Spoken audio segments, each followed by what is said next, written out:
Today we are going to celebrate the birthday of Mahavira.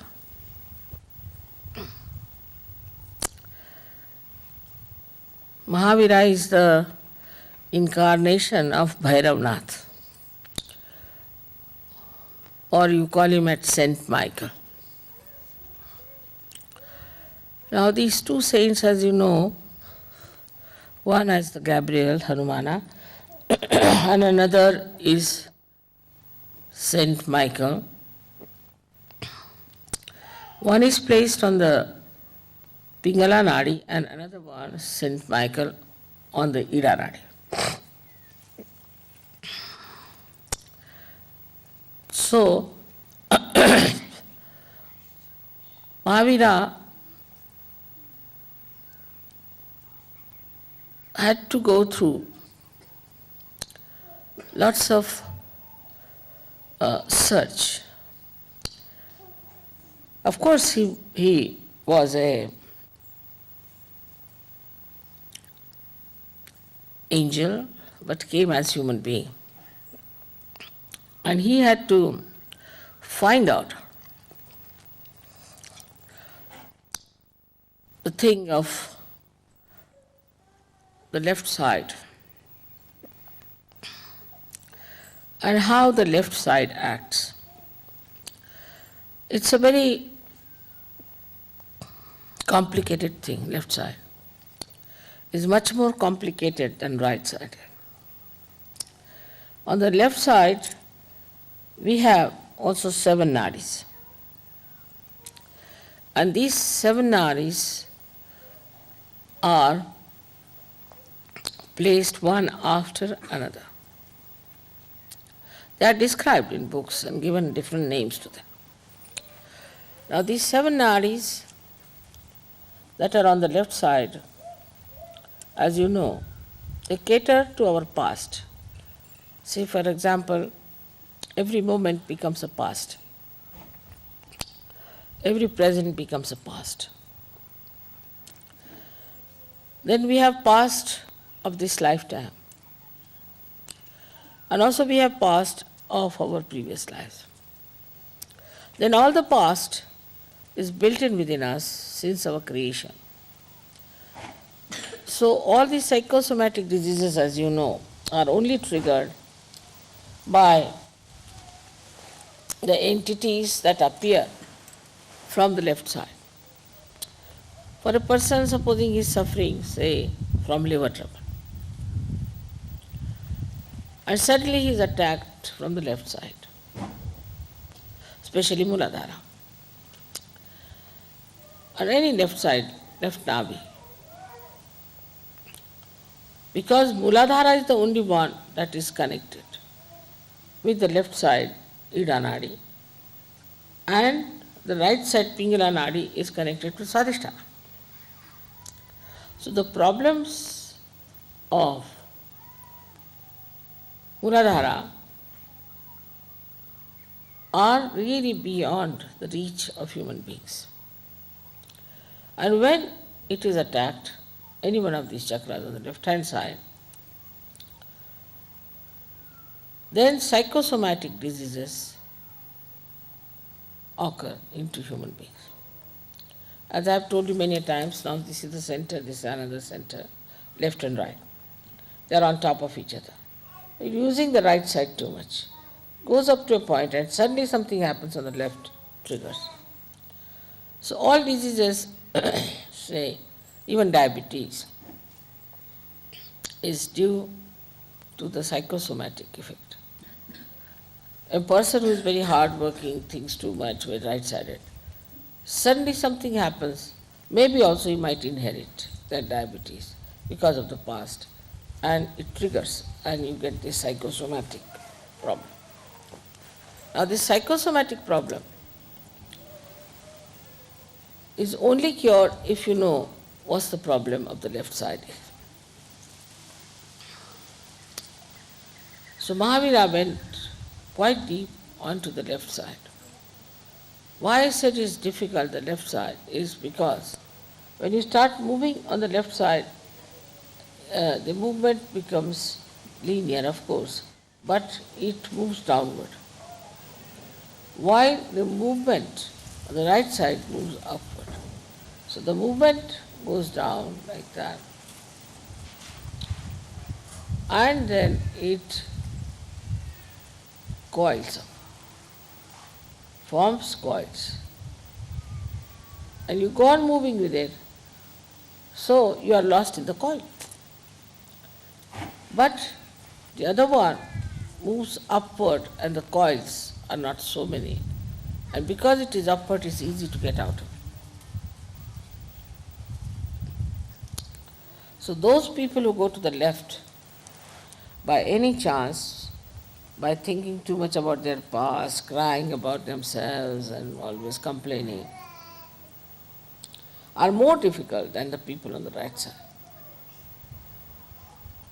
But the right side people are troublesome to others, while the left side people are troublesome to themselves. That's how this left side was to be found out properly, was done by Mahavira. Of course, he knew also, I think, all about it. So he has mentioned practically in details lots of things that can happen to a person who goes to the left side. He gave the idea of hell. He also described 7 types of hell. I mean, it's so horrible that I don't want to tell you what is hell is. It's horrifyingly cruel, horrifyingly joyless, and horrifyingly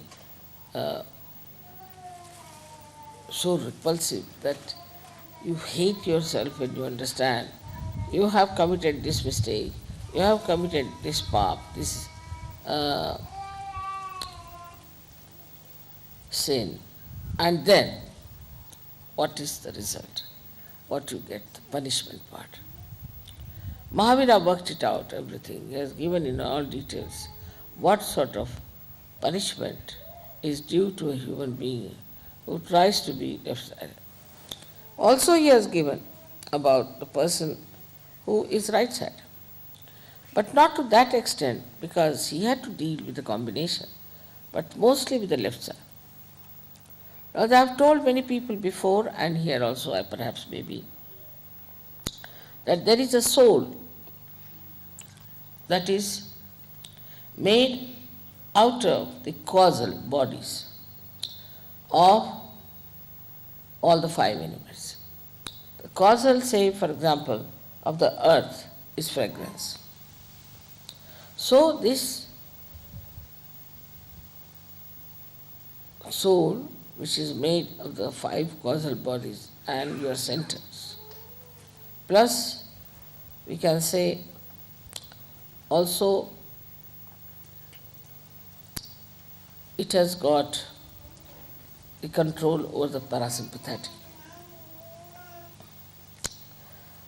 It sits on the spinal cord from outside and activates the parasympathetic nervous system. So it has a connection with every center. Now this is the soul when we die, with the Kundalini and our spirit goes into the sky. And it is the soul that guides now the movement of our being, whatever is left now, into a new being, and that's how it works out. So everything that we have done so far is recorded in that soul. When you were asking me, Mother, we see some sort of round things, you see, lying together. What is that? I told you this is a dead soul. And now they have found out what I have told them. Because, see, when a person dies, his soul shows you, like even now you can see, round things. There could be many, there could be one, a string. And they saw it under microscope when I told them that the soul within us is reflected on the cell, which is the reflector of every cell. So the part of the cell which is the reflector, which is placed on one side of the cell, also has this soul reflected, and the main soul, which is on the back, controls that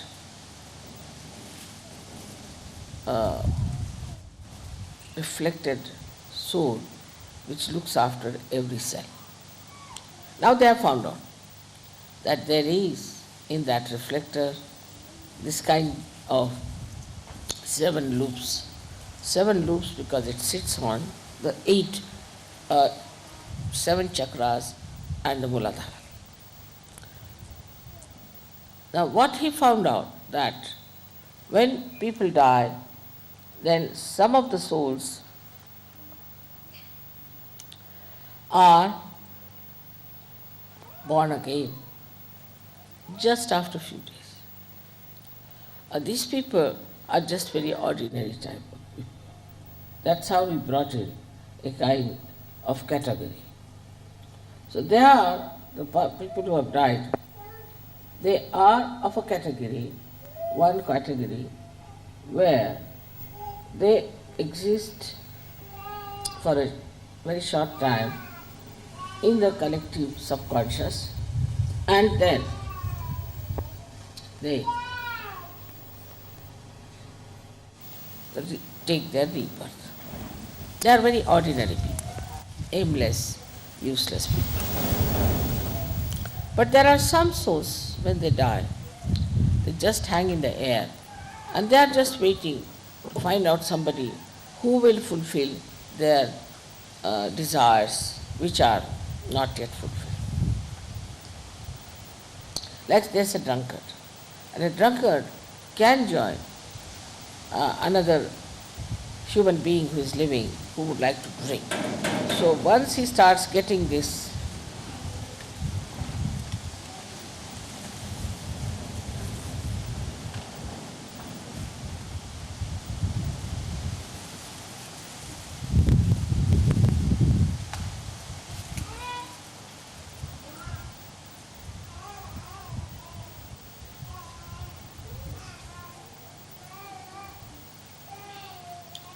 So once it starts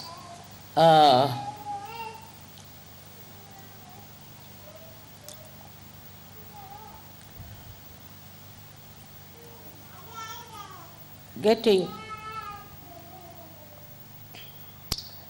into the habit of drinking, some of these souls can just jump on that person. And when they jump on that person, they can make him a real drunkard. I remember of a lady who was a very short, petite person, came from Cuba, in America when I went first. And she told me that she is very sick of herself. Her husband told me that she can take 1 whiskey bottle full, neat sometimes. Looked at her, such a little thing, I said, how can she do it? So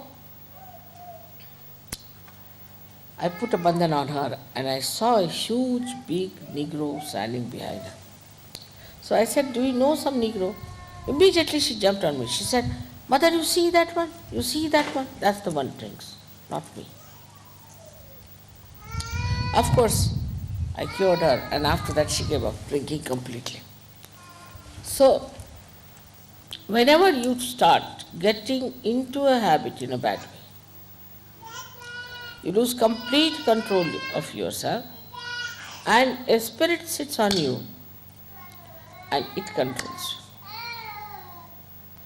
And when it controls you, you do not know how to get rid of any habit. That's why it's difficult to get rid of habits. Now, in Sahaja Yoga, when the Kundalini rises, what happens? That these spirits, these dead spirits, leave you, and you become all right, and you give up. That's how it works.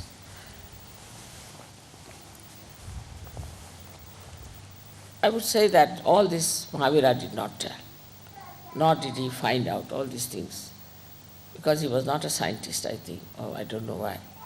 But what he has talked about is the hell. And he has said that if you do this kind of a thing in your lifetime, then what kind of a hell you will get. And he has described the hell in a very, I should say, openly and in a very detailed manner. And it's really horrible to know that a human being who thinks no end of himself ultimately will get to that kind of a hell, and some are permanently doomed to be there. But as incarnations take birth, also these devils, some of them who are completely doomed to live in hell, also take their birth. And when they take their birth, they try to trouble us. And they can take birth as you know, as our gurus and things and everything is happening now. You find it how these people are taking their birth and how they are misleading us. How they are using the left swadhisthana, or we can call it the left side, just to immobilize us completely. So when a person is possessed, as you must have seen, a person gets possessed, he cannot feel vibrations. There are all kinds of symptoms about such a person. But in Sahaja Yoga, what do? Is to take the name of Mahavira. Because Mahavira runs all the way on the Idanadi and comes and stays here unto the, we can say, the point which is for our superior. And it sees, controls, works out, cleanses, and does all that is required to put a person right after surgery. So we have to be really very thankful to him for doing this kind of work which is very filthy and dirty, because these people don't mind even sitting in the bathroom, like that we can say, or sitting with everything and meditating. They can do anything. They are very dirty people, absolutely dirty. When they become tantrikas, they try all kinds of dirty things, and with that they actually create a problem between themselves and the god. Say they will go to a temple of a goddess and start misbehaving with a woman there. So the goddess will disappear. And once the goddess disappears in that area, they call all these booths from the left side. So now we have all these souls which are lying, hanging in the air, trying to come back to a conscious thing and to possess someone. Plus we have these masters of the left side who know how to catch hold of these people and put them on somebody, or to remove from them someone and to put somebody else. So it's a continuous process, and this makes a person absolutely mad and good for nothing. Now when we know all this, still we get caught up on the left side. So we do get caught up. That's why I think this Mahavir Jayanti is a very, very great thing for us to observe. Now why was he called Mahavira? Because only a person like him, Veera means a person who is brave, who is chivalrous. Because only he could do this. So only he could enter into the being fully and could kill, or we can say destroy, those horrible rakshasas, devils, all these negative things that come to us. Now, as you know, we use left side very much for so many negativity. That is torturing us. But if there is no help, save from Mahavira, we cannot do it. We call the name of Mahavira, we could call him Saint Michael, we can call him by any name, but Mahavira because he was a human being. All this works out because of him. And he is such a great identity. He himself took a birth as a human being, difficult for saints to take birth as human beings. Moreover, you see whole concept of hell and all that is described in any scripture is a fact. It exists. And if you try to go in there, you see, when I try to go there and to find out, I just go off to sleep sort of thing. In my sleep I find out all the things that are happening about person, how much he's got up, what he's done. It's not an easy thing to do with the conscious mind. You have to take to the subconscious and you have to go into sushupti, in a deeper sleep, to see what's happening in the left side. It's a very funny situation, I think. And for Sahaja Yogis also to enter in it, I would not advise. But one should get rid of the problems of the left side with the help of Mahavira. When this chakra is caught up, what you find is a big lump of bone coming out on the right side. So you have to take the name of Mahavira just to remove that pressure from the left side. Now many people do not even know why they suffer. Why should they suffer when they have done nothing wrong? Because they are possessed. Now even the viruses and all these things like psychosomatic troubles like cancer, all I would say, the incurable diseases are there because we are triggered into the left side. That's why we are suffering from these diseases which are not curable. So we have to thank really very much Mahavira, who has given us this power to remove our left-sided problems, who has given us this light in our hand, which he himself vibrates, and he himself tries to throw some light on the obscure things about me also. Because of him only, we can get cured of so many physical and mental troubles. You know that the left side can be easily cured if you use 3 candle treatment. That shows Mahavira is only fond of light. He doesn't like darkness. And his idea is, I think that way, is to now fully go all the way to clear the left side as far as possible, to help Sahaja Yoga to be established in countries where I find still a lot of this negativity is there. Lot of it. So he is working it out everywhere. And the psychosomatic diseases and all these diseases also we can work it out with candle light and all that. With 3 candles we can do this trick. So we have to be very thankful to him that he has achieved this kind of entry into the left side and has found out for us what sort of problems exist on the left side. It's such a nice thing that we have got today the chance to celebrate his birthday here in a place which is really very much loved by him. Now you may say that Mahavira is sometimes seen as a person who is naked. So it happened that he had gone in a jungle to meditate and to find out about the left side. And when he got up, you see, he got caught up in one of the bushes. And he had to torn off half part of that. When that half part was torn off, then he came out of those bushes and he was all right. But at the same time, Sri Krishna appeared there on the scene as a little boy from a village. And he said that I am a poor man. This little boy said, I am a poor person, I have nothing with me. You are a king, you can always get your clothes. Why don't you give me this half cloth that you have? And they say so that it was given to this boy and who ran away. He was nobody else but Sri Vishnu.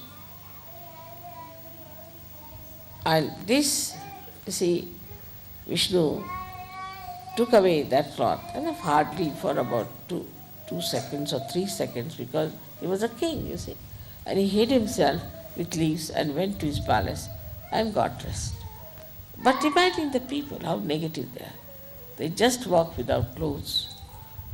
Jainis, they have, you see, all kinds of taboos against all the worms, everything. It's said, these people have started, that if you do not respect these little animals, like you can say even serpent or any animal which is troublesome and bad, but is a human, is a living thing, so is to be preserved. Now these Jains are mad.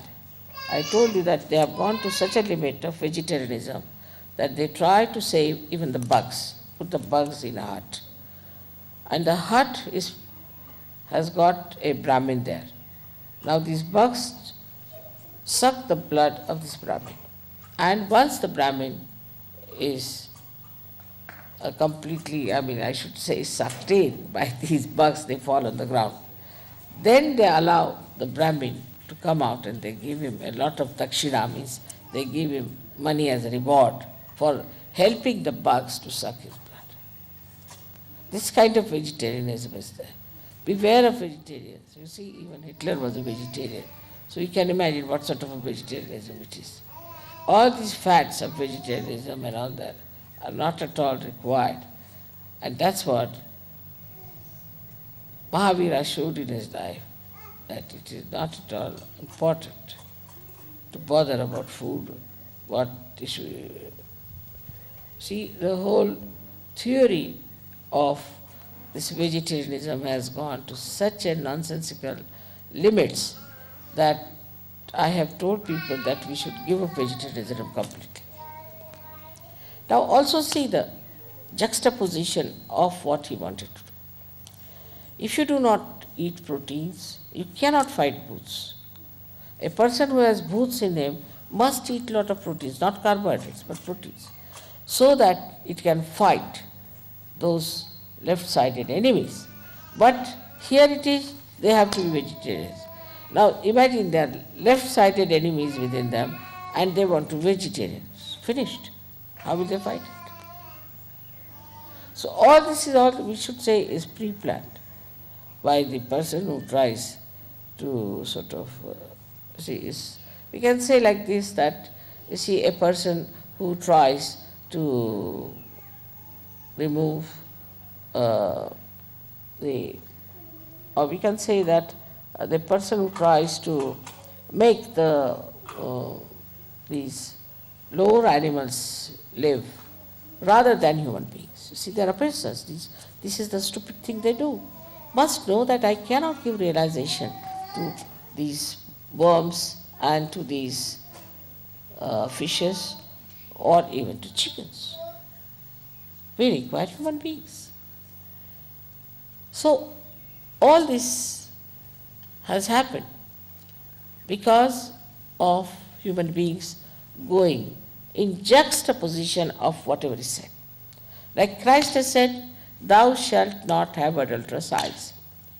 And I have yet to come across a Christian who is not a Sahajogi without adulterous eyes, whether it's a woman or a man. So we go just the opposite of what we have been taught.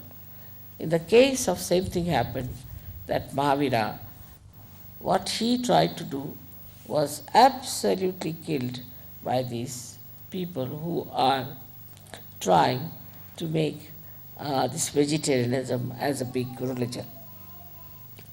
Also another thing was that this vegetarianism came into Jainism through one fellow called Neminath, who was a Tirthankar at the time of Sri Krishna. He was to be married. In those days they were married, not only but they were eating all kinds of meats. And so many lambs and goats came for the wedding of this man. So he felt that Uparati, we call it, he didn't like, he was disgusted, he was frustrated with that. With that frustration, what did he do? He said, I will not eat meat. And that's how vegetarianism started among Jainis. And that's how it's still going on. And these Jainis, I find, are the joyless people, absolutely joyless. They are so much fond of money, they run after the money, and they go on behaving in such a peculiar way that you can't understand. I mean, they are human beings, but the way they behave, you cannot understand them. They are not normal people. So we realize that despite all that Mahavira worked out, still the people are supposed to be his disciples. They are Jains, and they are like this. So what we have to do now is to understand that in Sahaja Yoga we better not do something of that kind. Whatever you are told, you have to understand why it is so. You know the modus operandi, you know each and everything about Sahaja Yoga. You know the whole subject. So it's not proper for you to, in any way, to succumb to any such arguments or any such big talks or big advertisement and take to something that is wrong. It's very important. We are Sahaja Yogis. We understand the balance. Of course, I always say that Westerners, for example, maybe Australians also, should take more to carbohydrates because they eat a lot of meat. So they can take to carbohydrates. But that doesn't mean vegetarianism by any chance. I mean to compensate. And in India, I always say they must take to more meats. It's good to do them good. But by no means I say that you just eat meat and nothing else. But a balance has to be found out. And once you strike it, then you'll be surprised that you'll feel so relaxed, so much better, so much enlightened, and the vibrations will flow much better than normal. So for food, you have to be careful. Same about with clothes, that you shouldn't go mad after a suit all the time, whether it's hot or cold or indifferent. What you have to do is to wear something that will suit you. Now, for example, in a climate like this, you may require a suit or something to cover yourself. But supposing you are in Ganpatipure, some place like that, where it's not so cold, not so hot, maybe it's dry. So what sort of a dress you should wear which is comfortable, that should be found out. And whatever you find out, that this is such a comfortable dress for us, you better do it. Because what I have seen, many, you see, it's a thing that whenever I tell you something, don't take it to the extremes and don't take a little bit of it.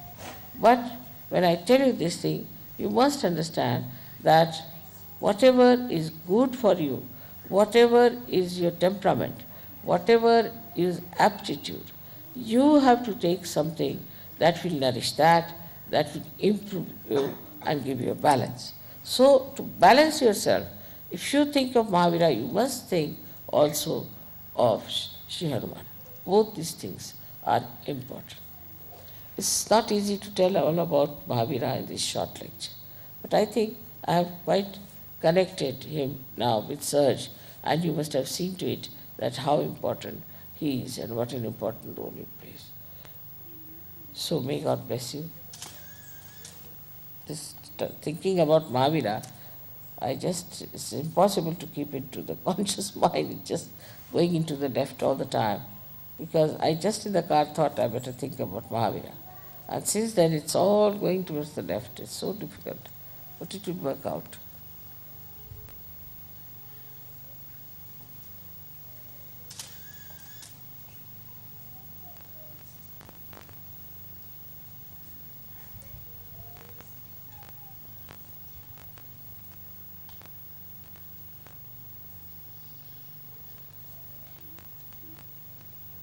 My God.